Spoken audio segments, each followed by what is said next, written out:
Tudo bem com vocês? Eu espero que estejam todos bem. Eu estou bem e estou muito feliz de estar aqui nesse espaço de construção do conhecimento. Meu nome é Gabriela, sou professora na Rede Estadual de Educação há quase 18 anos, faço parte da Diretoria de Ensino de Pirassununga, na cidade de Leme, interior de São Paulo, e a escola a qual eu pertenço é Maria Joaquina de Arruda, que também participa do programa Ensino Integral. E a minha disciplina, vocês devem estar pensando, é Língua Portuguesa. Esse componente curricular tão importante na formação do cidadão como comunicador, não é mesmo?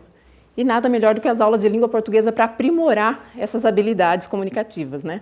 Para que nos tornemos cidadãos mais críticos, criativos, competentes, não é mesmo? Então fiquem à vontade, sejam bem-vindos para essa aula de língua portuguesa. Então nós vamos lá falar sobre o gênero teatro, gênero dramático, não é?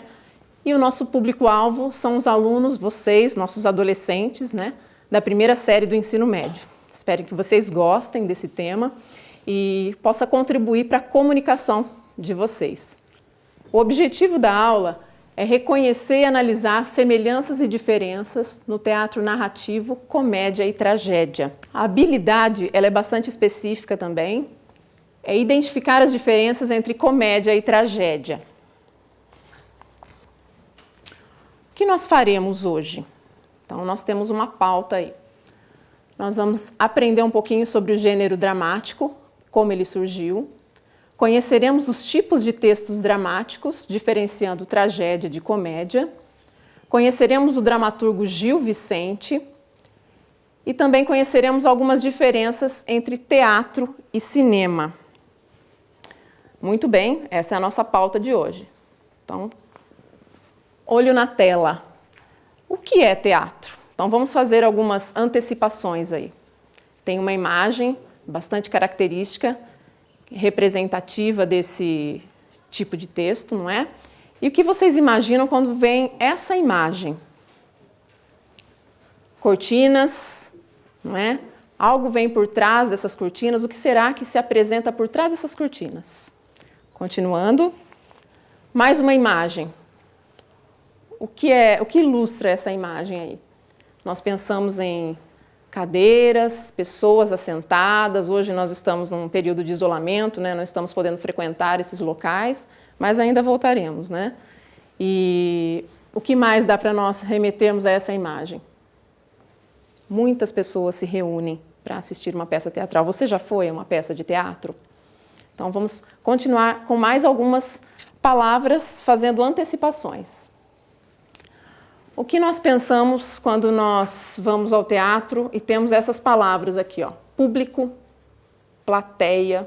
Então, todo o teatro, né, se propõe a um público-alvo, né? Então, pode ser uma peça infantil, pode ser algo para os jovens, para a família toda. O palco, né? O palco é onde se passam as encenações, o ator, né? Os atores, né? A movimentação de todos os atores estão nesse palco. Ele é o principal responsável pelos acontecimentos desse grande espetáculo. O personagem, que é a criação, né, de um roteirista, né, por intermédio de um diretor, pela encenação do seu ator, né. Os bastidores, onde tudo isso se prepara, onde tudo isso é pensado, programado para ganhar vida. O figurino, né, as roupas, elas também fazem parte de toda essa representação, é um elemento importante. A sonoplastia, né, os sons também ganham vida através dos personagens.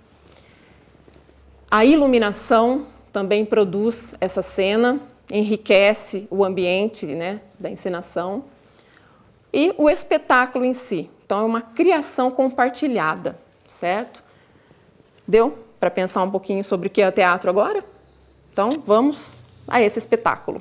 Bom, então nós fizemos algumas antecipações sobre o que vocês conhecem de teatro e vamos continuar acionando alguns conhecimentos prévios. Vamos lá? O Fantasma da Ópera. Vocês já tiveram contato com essa obra? O Fantasma da Ópera? Ele é um musical, conta a história do misterioso fantasma, né, que assombra a Ópera de Paris. Ele se apaixonou por uma cantora Esse é um musical, né? E ele tem uma curiosidade. Ele foi um musical que durou mais tempo na Broadway, 30 anos de sucesso, em mais de 12 mil apresentações. Ele passou por 160 cidades, 35 países e foi traduzido para 15 idiomas. Mais de 140 milhões tiveram contato com esse espetáculo, né? Se você ainda não teve, eis aí uma oportunidade. Olha lá, mais uma obra, Shakespeare. A obra é Hamlet, já ouviram falar? Esse autor consagradíssimo, Hamlet, ele faz menção a uma história que aconteceu na Dinamarca entre 1599 e 1601. Conta a história do príncipe Hamlet, que ele tenta vingar a morte do seu pai, o rei, que foi executado pelo tio envenenado, e ficar com a própria cunhada, né? Então ele casou-se com a rainha, foi um plano, né, que colocou o rei em risco. Mais uma obra aí. E nós temos também, olha lá, a obra de Shakespeare, Romeu e Julieta. Quem não conhece, né, esse romance impossível do casal Romeu e Julieta, essa obra de extremo renome, né, uma tragédia do fim do século XVI, um dos maiores clássicos da literatura mundial, né, uma obra bastante emblemática desse autor. Mais uma obra, Ariano Suassuna, já ouviram falar? Esse autor brasileiro, que eu particularmente gosto muito. Ele retoma os elementos do teatro popular medieval, da literatura de cordel, né? Ele faz algumas caricaturas, exalta os humildes, né? Satiriza os religiosos. Quem não conhece os personagens Chicó e João Grilo, né? Então vamos aí a uma oportunidade. Mais uma obra. Nós temos aí o Lago dos Cisnes, que é um balé clássico, né? Um balé dramático russo de 1877, a história da jovem princesa Odete, que foi aprisionada num corpo de cisne, que passou a viver num lago que foi formado pelas próprias lágrimas da mãe dela, né? Durante o dia, ela era um cisne e à noite ela tornava a forma humana, né? Tem até um desenho da Disney que faz mensura a ela. Então, acionamos alguns conhecimentos prévios. Se sentiram no teatro agora? Conseguiram mensurar o que é um teatro? Muito bem. Então, nós vamos agora a alguns conceitos do teatro. Nós vamos à etimologia da palavra. A palavra grega, teatron, né? Lugar para ver. Teatro é essa representação das variadas expressões artísticas. Então, o teatro ele precisa de um texto, de um ator e de uma plateia. São os elementos essenciais. O teatro ele é escrito, esse texto é vivenciado por um ator, né, que traz vida ao papel, ele é o principal responsável por dar vida a esse personagem, né, e uma plateia, né, que ela é tocada, comovida, é levada ao riso por esse ator em movimento nesse palco, né. Então, atualmente nós temos uma transformação do teatro, né? Os atores eles seguiam à risca o que era escrito naquele texto, né? Eles comiam aquelas palavras e traziam à tona na sua interpretação. Hoje nós sabemos que os elementos do cenário, né? O figurino, ele constrói isso, é uma construção colaborativa, né? Com figurinista, com sonoplastia, né? E todos os outros elementos do teatro. Então é uma construção colaborativa, né? Todos são autores desse teatro. E o diretor está ali para reger essa orquestra. Muito bem. Nós vamos falar agora um pouquinho da origem da palavra drama. Dramático, não é drama do choro, do chorar, né? Mas é a palavra grega que significa ação. Esse tipo de texto ele é escrito em verso ou prosa para ser encenado ou representado. A encenação desse texto é que nós chamamos de teatro, né? Então, toda essa proposição de elementos, toda essa construção das expressões artísticas é que nós damos o nome, essas manifestações artísticas nós damos o nome de teatro, tá certo?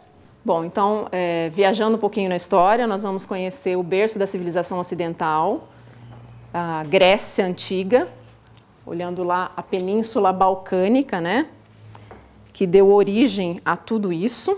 O teatro, mas o teatro, já vou adiantando para vocês, ele não nasceu teatro, tá bom? E nós vamos ver isso ao longo desse estudo. Ali viveram os maiores filósofos da história, Sócrates, Platão, Aristóteles, eles não eram um país unificado entre si, né? Eles faziam parte de um conjunto de cidades que compartilhavam a língua, compartilhavam os costumes e algumas leis. Muitas delas, né, dessas cidades, eram até inimigas entre si. É o caso principalmente de Atenas e Esparta, viviam em combate. Eles cultivavam a beleza e a virtude, né? O padrão de beleza eram homens musculosos, lábios carnudos e queixo protuberante, né? Então, deus grego, literalmente. O padrão de beleza feminino eram mulheres ruivas e cheinhas. A ideia deles era que um corpo bonito era uma prova de uma mente brilhante, né? Eles se desenvolveram muito nas artes, na música, na pintura, na arquitetura, na escultura, e com essa bagagem eles acreditavam que os cidadãos eram capazes de desenvolver, né, de conseguir contribuir para o bem comum, surgindo então a democracia, né? Então eles eram cidadãos que acreditavam muito no conhecimento para a consolidação da democracia. Lembrando que a democracia não eram todos que podiam participar desse exercício, né?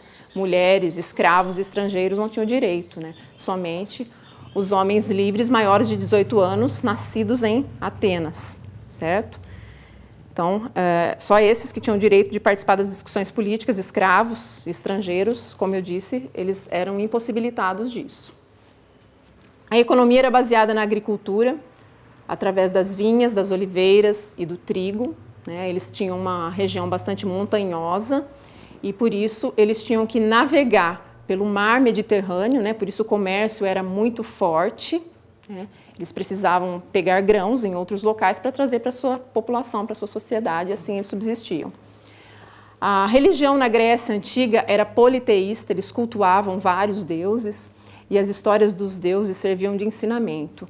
E toda essa bagagem da cultura grega é devido realmente a essas navegações pelo mar Mediterrâneo, né? Aprenderam muitas coisas, valorizaram a cultura e trouxeram o culto a vários outros deuses. Bom, então o teatro ele começou, né, a tomar forma numa construção arquitetônica chamada Teatro de Epidauro. Olhem lá essa imagem, ela é simplesmente incrível, né?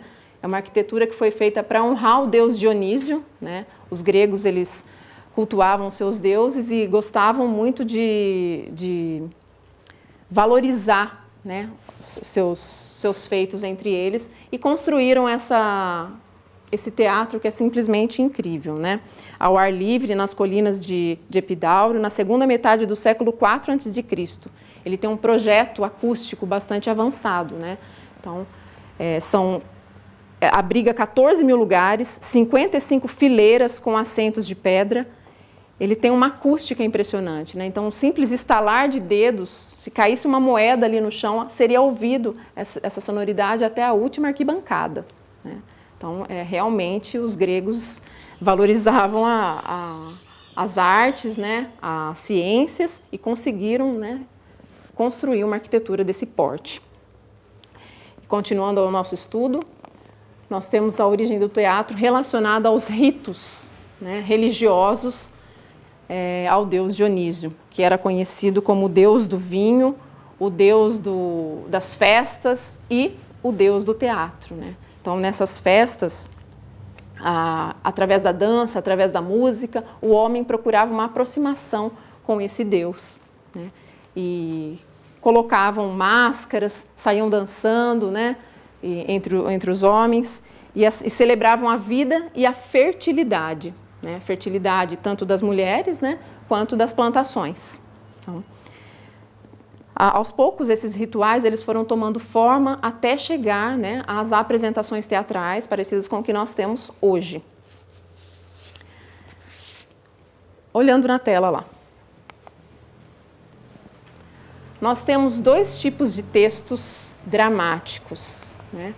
Fazendo referência a essa máscara, nós podemos imaginar que é o gênero comédia e o gênero tragédia, né? Então, nesses ritos em culto ao deus Dionísio, eles usavam máscara. As mulheres, elas não poderiam representar papel. Como eu disse, elas não faziam exercício da democracia, né?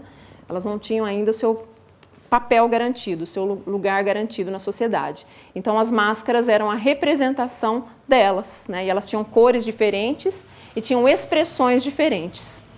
Tá? Então, por isso que o teatro é representado por essas duas máscaras, nas duas vertentes, comédia e tragédia. Então, a representação do teatro, né, através dessas máscaras, a tragédia e a comédia. Vamos começar, então, pela tragédia. Ela representa o sofrimento, as agonias do homem, causa comoção no público, né? Então, o teatro tem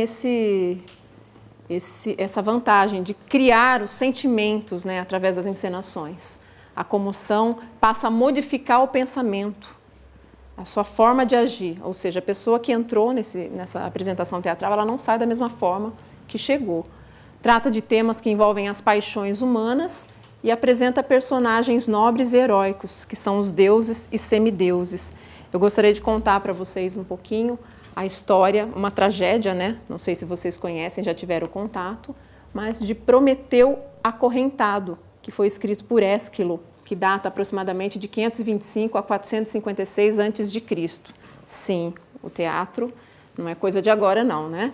E a obra Prometeu acorrentado, ela é uma trilogia, que infelizmente suas partes foram perdidas, mas nós temos aí, né, um trecho dessa grande obra de Ésquilo, que nos traz a história desse Deus que foi acorrentado, né? Ele teve um pequeno desentendimento com Zeus e esse Zeus mandou que Hefesto, que era um ferreiro, o deus do fogo também, aprisionasse ele em correntes indestrutíveis, num lugar inabitável que era o Cáucaso, né? Então ele ficou lá por uma punição de Zeus.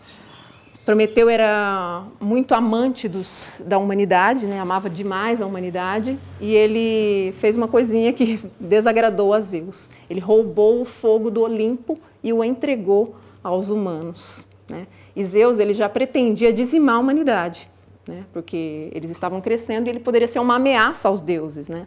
Mas Prometeu não pensava dessa forma. Tanto é que a alegoria aí é Zeus como um tirano, né? Vingativo e cruel, e Prometeu como a consciência humana, né, que trouxe o fogo, que representa o conhecimento das artes, da ciência, né, para a humanidade. Depois desse tempo é que os homens se tornaram uma sociedade civilizada, né, deixaram de ser primitivos, né. Então Prometeu fez um bem à humanidade, mas desagradou a Zeus, né. E muitos outros personagens fazem participação nessa obra, né. Eles se achegam a Prometeu, ninfas, né, que são aquelas divindades que habitam os bosques, as florestas, tentando consolar, porque eles partilhavam da mesma ideia de Prometeu, de que Zeus era um deus tirano, né? Então eles tentavam consolar. E Hermes, né, o mensageiro, foi enviado a Prometeu também, tentando fazer com que ele desistisse disso, né, que ele se arrependesse. Mas ele prometeu, na verdade, significa premonição. Ele já sabia o que viria a acontecer com ele, né? Então, ele não volta atrás, não se redime com Zeus.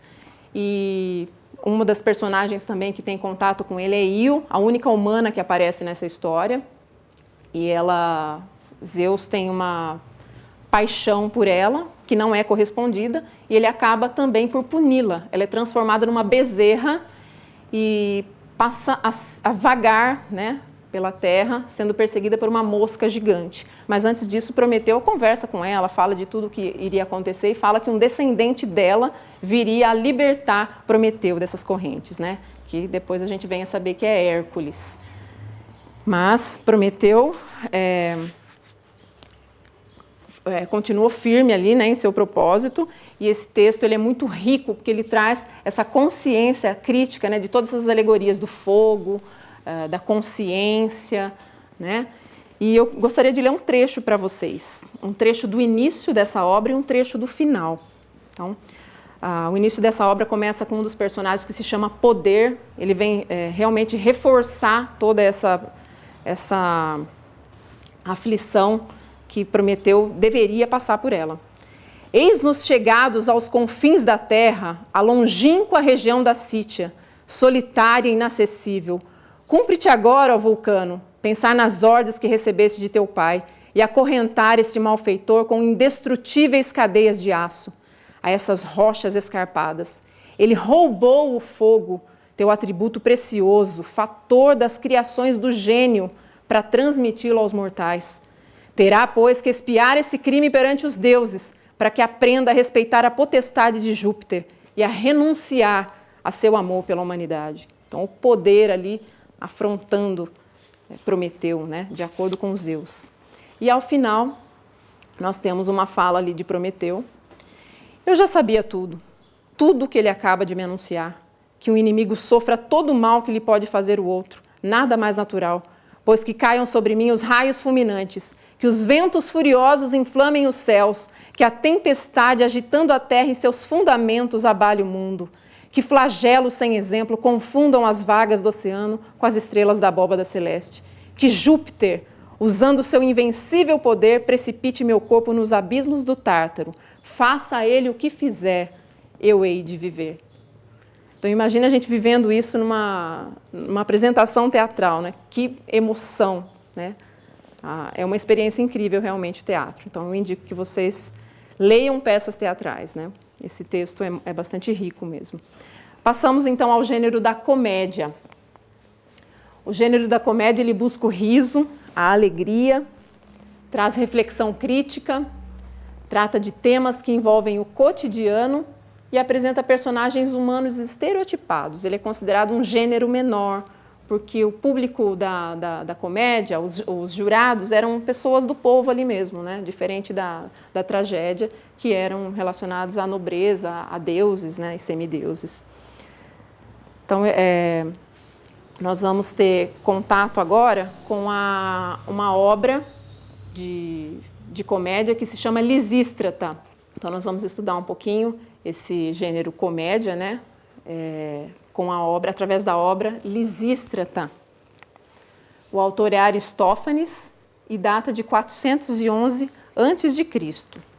Então, Lisístrata é uma personagem ali forte, protagonista, criada por Aristófanes, né? Ela vivia num cenário de guerra. Havia a guerra do Peloponeso, uma guerra que durou cerca de 27 anos. Imaginem um combate que não termina, né? E essa obra foi escrita, estava no 20º ano, né, de curso, essa guerra. E numa guerra, os homens em combate, as mulheres perdem seus maridos, perdem os seus filhos, né? E Lisístrata foi levantada ali como uma protagonista forte que vem afrontar essas ideias, né? Ela se coloca ali contrária, através da argumentação. Ela coloca que os homens não precisam guerrear para conseguir, né, poder. Eles podem através de um diálogo, né? O diálogo é uma ferramenta de acordos muito prática, né? E muito melhor, muito mais conveniente. Mas ela arregimenta várias mulheres, né? Suas vizinhas, suas amigas, mulheres de toda a região, para que façam uma outra guerra, a guerra dos sexos. Então, Lisístrata é conhecida como a guerra dos sexos. Enquanto os homens estivessem em combate, eles não fariam sexo. Agora, imagina o motivo disso ser uma comédia. A mulher não podia fazer parte dos assuntos, né, da sociedade. E como que ela ia se propor a uma guerra do sexo? Simplesmente se negar ao seu marido. Então, a primeira instância, a ideia dela não foi aceita. Então, as mulheres não tinham o mesmo pensamento que ela. Como que eu vou me negar ao meu marido, né? Eu tenho que me submeter a ele, né? Então, elas negaram essa ideia de prontidão. Mas, como ela é uma protagonista forte, como eu comentei, ela conseguiu, através da argumentação, levar essas mulheres a um pensamento único com ela. E elas realmente fizeram uma guerra do sexo, se negaram aos seus maridos. Se trancaram na Acrópole, né, onde ficam os aparatos religiosos, todo o armamento, né, a possibilidade deles se armarem contra a guerra, se trancaram lá e dali elas não sairiam por nada. Os homens foram até elas, né, e aí a obra ela tem uma riqueza muito grande na escrita, que ela mostra que, apesar de ter um apelo sexual, ela não é vulgar. Então, fala um pouquinho, os homens com as lanças nas mãos, eles ateavam fogo às mulheres, e as mulheres com vasos d'água apagavam esse fogo, né? Então, imaginem a comédia que não foi, né? Uma linguagem bastante gostosa, né? Sugiro que vocês leiam também. e Lisístrata, né, que arregimentou essas mulheres, elas conseguiram vencer a guerra. Tá? Estou contando o final para vocês já. Eu vou ler um trechinho também para vocês de Lisístrata, o trecho final dela. São 3 mulheres conversando. Alguma coisa está pegando fogo, que fumaceira, deve haver alguma fogueira por aqui. Vamos depressa ver o que há. Depressa, pessoal, antes que esse fogo soprado pelo vento e pelos velhos queime nossas amigas que estão lá dentro da cidadela. Só tenho medo de não chegarmos a tempo de salvá-las. É que havia tanta mulher enchendo vasos na fonte, tanta mulher no caminho já com os vasos cheios, que custei a chegar até aqui. Vim correndo quando ouvi dizer que uns velhos imbecis estavam marchando para cá com paus na mão como se fossem esquentar água para tomar banho, ameaçando céus e terra. Vamos comer essas abomináveis mulheres assadas na grelha. E eles vão ver, em vez de virar churrasco, vamos virar a Grécia e nossos concidadãos da guerra e dessas loucuras todas. Foi para isso que nossas amigas ocuparam a Acrópole. Temos água bastante para apagar o fogo de qualquer homem que se aproximar delas. Pare de falar. Que é isso? Ah, são sem vergonha. Se fossem boas coisas, não fariam esse papel. Então, olha só, né? Que contexto engraçado em que foi produzida essa comédia, né? Mulheres fortes. Hoje nós sabemos que as mulheres ganharam o seu espaço, né? A duras penas. Mas estamos aí. Nós exercemos a democracia, sim. E conservamos esse direito com garras fortes. Nós vamos falar agora um pouquinho do teatro vicentino. Tá? Então, nós vamos para Portugal agora, tá bom? Gil Vicente, já ouviram falar desse grande dramaturgo português? Ele é considerado o pai do teatro português. A sua obra, O Monólogo do Vaqueiro, que foi escrita em homenagem ao nascimento do príncipe Dom João, futuro Dom João III, filho de Dom Manuel I e de Dona Maria de Castela, retrata um homem do campo, alegre pelo nascimento de seu filho. A leitura agradou a corte portuguesa, tendo ela incentivado o início de sua carreira, que durou mais de 30 anos. As obras de Gil Vicente apresentam o caráter popular, com tom satírico, repleto de humor e fazem críticas aos costumes do período. Então, Gil Vicente foi esse ícone, né? Marca a presença do teatro em Portugal, né? E ele teve alguns gêneros também, e nós vamos falar de 2 deles aqui principalmente, que é o alto, que é um texto leve, apresenta questões religiosas e propõe ao leitor uma crítica de caráter religioso e moralizante, né? Nos faz pensar. E nós temos também a farsa. A farsa, ela apresenta uma crítica de costumes, propõe o riso e a reflexão, satiriza os tipos sociais. E ele dizia uma frase bastante conhecida dele, que é: rindo-se que se corrigem os vícios. Né? Então, a comédia tem esse poder, né, de nos fazer rir, mas nos fazer pensar, refletir acerca das nossas ações sociais. Tá? E eu vou trazer para vocês também uma outra obra, que é uma farsa, a farsa de Inês Pereira. Então, a farsa de Inês Pereira, ela surgiu de um provérbio que foi dado a Gil Vicente. Ele foi acusado de plagiar as obras, diziam que não era ele quem escrevia, então ele disse: então me dá um tema que eu vou escrever. Né? E o tema que deram para ele foi esse: mais vale um burro que me carregue do que um cavalo que me derrube. Esse ditado popular foi que originou a farsa. Né? Então, Inês Pereira era uma moça, né, em idade para se casar. Ela não queria se casar de qualquer forma com qualquer pessoa. Ela simplesmente queria uma pessoa com as virtudes do palácio, né, que soubesse cantar, que soubesse dançar, tocar um instrumento, né? E, em determinado momento da vida dela, apareceram 2 pretendentes, o Pero Marques e o Brás da Mata. Pero Marques, ele tinha lá suas posses, né? Mas ele era um pouco rústico, não tinha os modos palacianos que ela gostaria. Agora, Brás da Mata era um galanteador, né? Tinha modos palacianos, sabia tocar instrumento, né? E a galanteou, né? Eles se casaram. Mas a partir do momento que eles se casaram, as coisas mudaram. Né? Ela quis se casar justamente para fugir da vida doméstica. Ela não era dada aos afazeres domésticos. Tanto é que essa farsa começa com ela e a mãe conversando, ela reclamando do serviço doméstico e a mãe, não, uma boa moça tem que saber cozinhar, tem que saber costurar, tem que gostar de cuidar da casa, né? E ela rebate essa ideia. Então, quando ela se casou com Brás da Mata, as coisas mudaram um pouquinho. Ele deixou ela trancafiada em casa, não poderia sair com as amigas, né? Nem a igreja ela ia, e ela ficava trancada em casa, só cozinhando e só fazendo os afazeres domésticos que ela tanto tinha aversão, né? E o marido era escudeiro. Um dia ele saiu para combate, né? E o período de guerras, né? Ela torcia pelo quê? Para que o marido morresse em combate. E o que aconteceu? Chegou um mensageiro à porta dela, dizendo que o marido havia morrido em combate. Ela simplesmente festejou, né, esse feito. E desejou novamente o casamento. Aí ela pensou no primeiro pretendente dela, que era Pero Marques. Pero Marques, apaixonado por ela, né, se casou, eles se casaram, né, e ele fazia todos os gostos dela.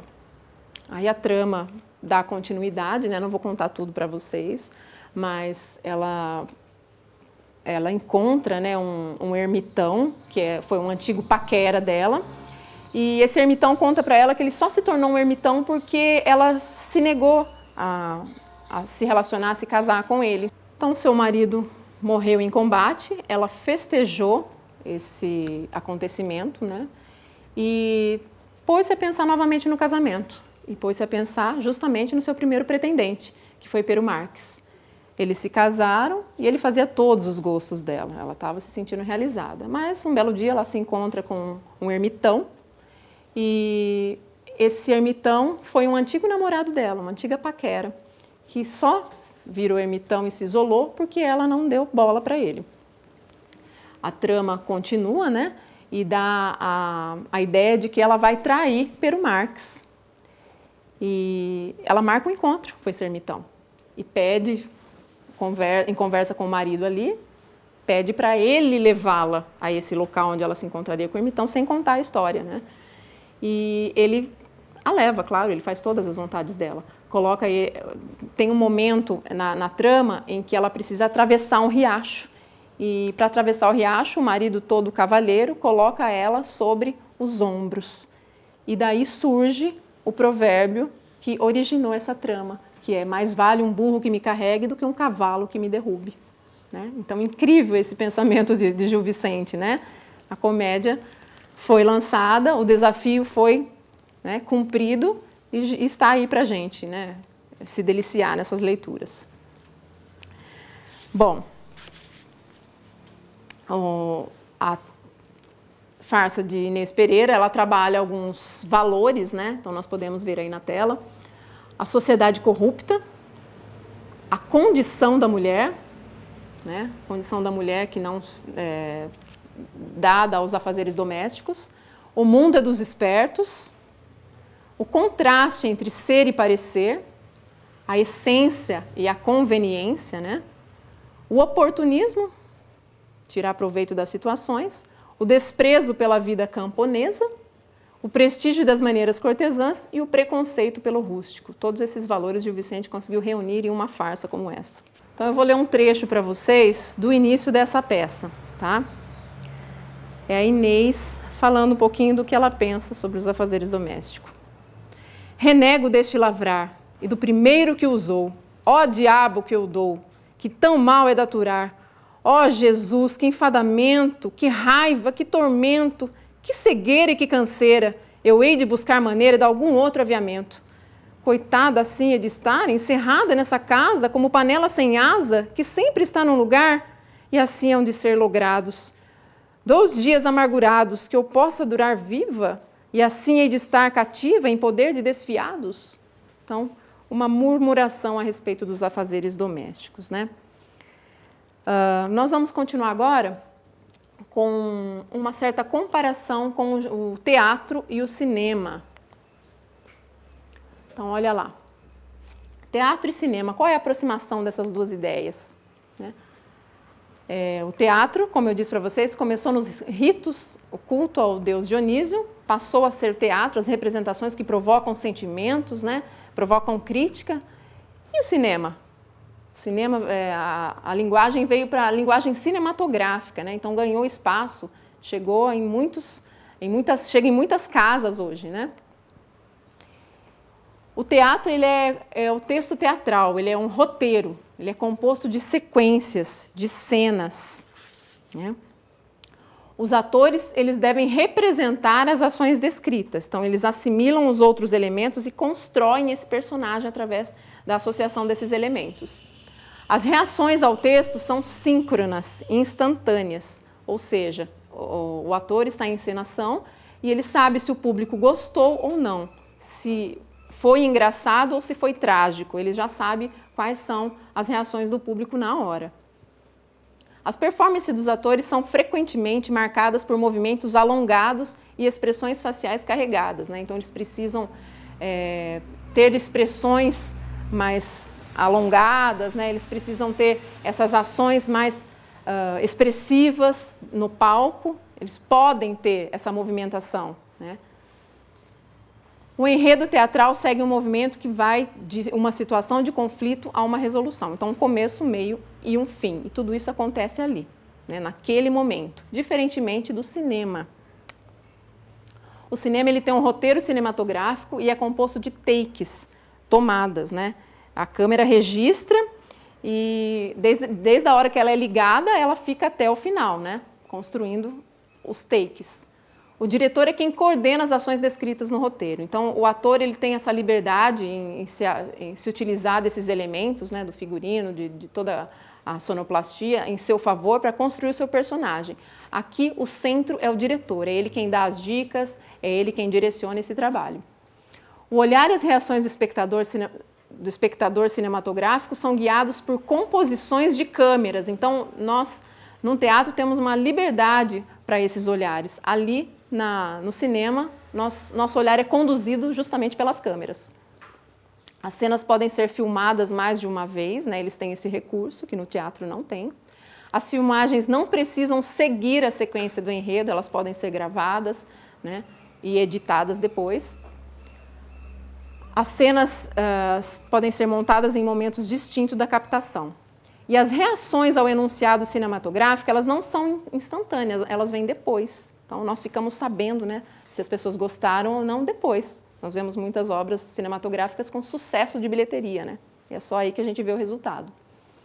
As performances dos autores podem ser mais sutis que as teatrais. Na verdade, elas têm que ser mais sutis, que elas não podem fugir do ângulo da câmera, certo? Então, um pouquinho da diferenciação entre teatro e cinema, duas grandes obras. Então, pessoal, nós estamos chegando ao final dessa aula e nós construímos um grande repertório cultural aí. O que nós aprendemos hoje? Conhecemos o gênero dramático e como ele surgiu. Nós apreciamos os tipos de textos dramáticos, diferenciando a tragédia da comédia. Conhecemos o dramaturgo Gil Vicente e nós verificamos a diferença entre teatro e cinema. Então, há um vasto repertório aí que nós pudemos, né, ter contato, mas a minha dica é, não se atenham a essa aula, né? Continuem no processo de construção do conhecimento, né? Não estamos podendo frequentar os teatros, mas um cantinho na sua casa para leitura sempre tem, né? Então, baixem PDF, emprestem livro na biblioteca e tenham contato com essas obras teatrais, essas peças teatrais. É uma dica que eu dou. Tem tantos autores aí, eu vou citar um para vocês e vou dar como lição de casa, tá bom? Nelson Rodrigues, Vestido de Noiva. Ok? Foi um prazer estar aqui, espero que vocês tenham gostado e até a próxima.